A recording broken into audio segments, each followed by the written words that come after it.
Chapter 12. The Revolution of Rising Expectations. No more deadly mythology has ever plagued mankind than the mythology of science. According to the Bible, with God all things are possible, but God does not choose to do all things for men.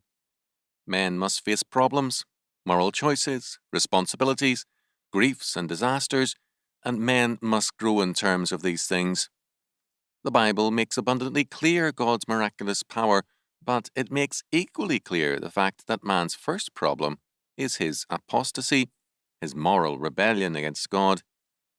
Man needs salvation by God, growth in grace and maturity as a precondition to prosperity under God.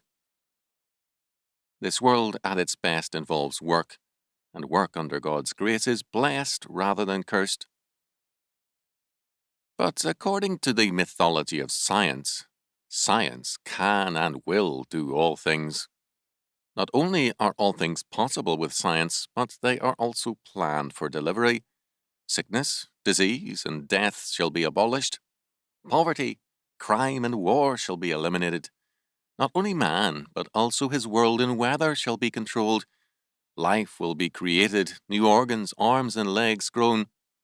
The universe will be explored and populated, and when the sun dies, a new sun shall be created and set in the heavens by our new gods, the scientists.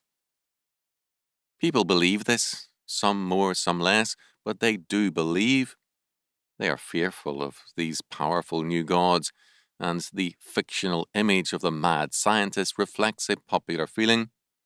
A god with total power and total purpose is rather a terrifying figure to many individuals.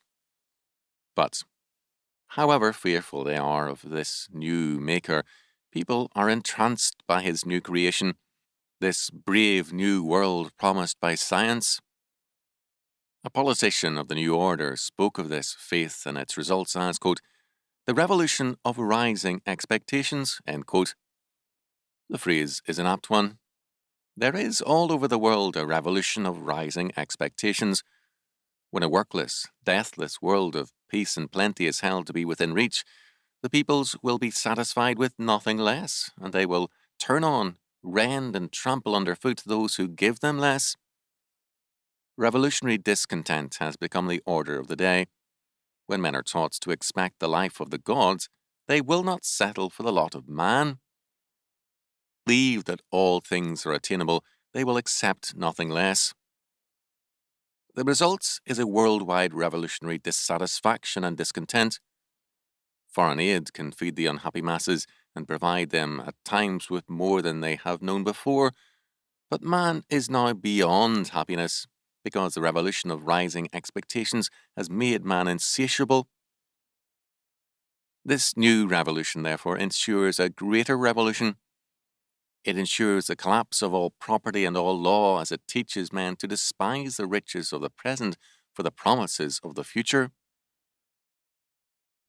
A brilliant scientist who spent all his working years in charge of highly classified research found himself troubled by the total experimentation of contemporary science, but he totally rejected the alternative of Christian faith.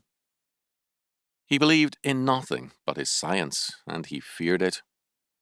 Not too long before his untimely and almost suicidal death, he said bitterly, if the people knew the kind of things we are doing and planning with their tax money, they would take all scientists, line them up against a wall and shoot them. End quote. He was wrong. The people would only ask for bigger grants to most projects. Any price will be worthwhile to gain the envisioned paradise of this new mythology. There would be a momentary shock at some objectives, but the outcry would only be by way of atonement for basic consent. Let paradise come. But the revolution of rising expectations can only culminate in the horror of disillusion, anarchy, and disaster.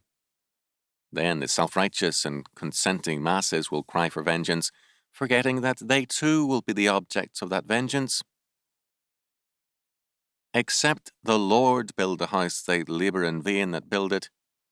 Psalm 127:1. Since the rebuilding must be done, now is the time to begin Christian reconstruction.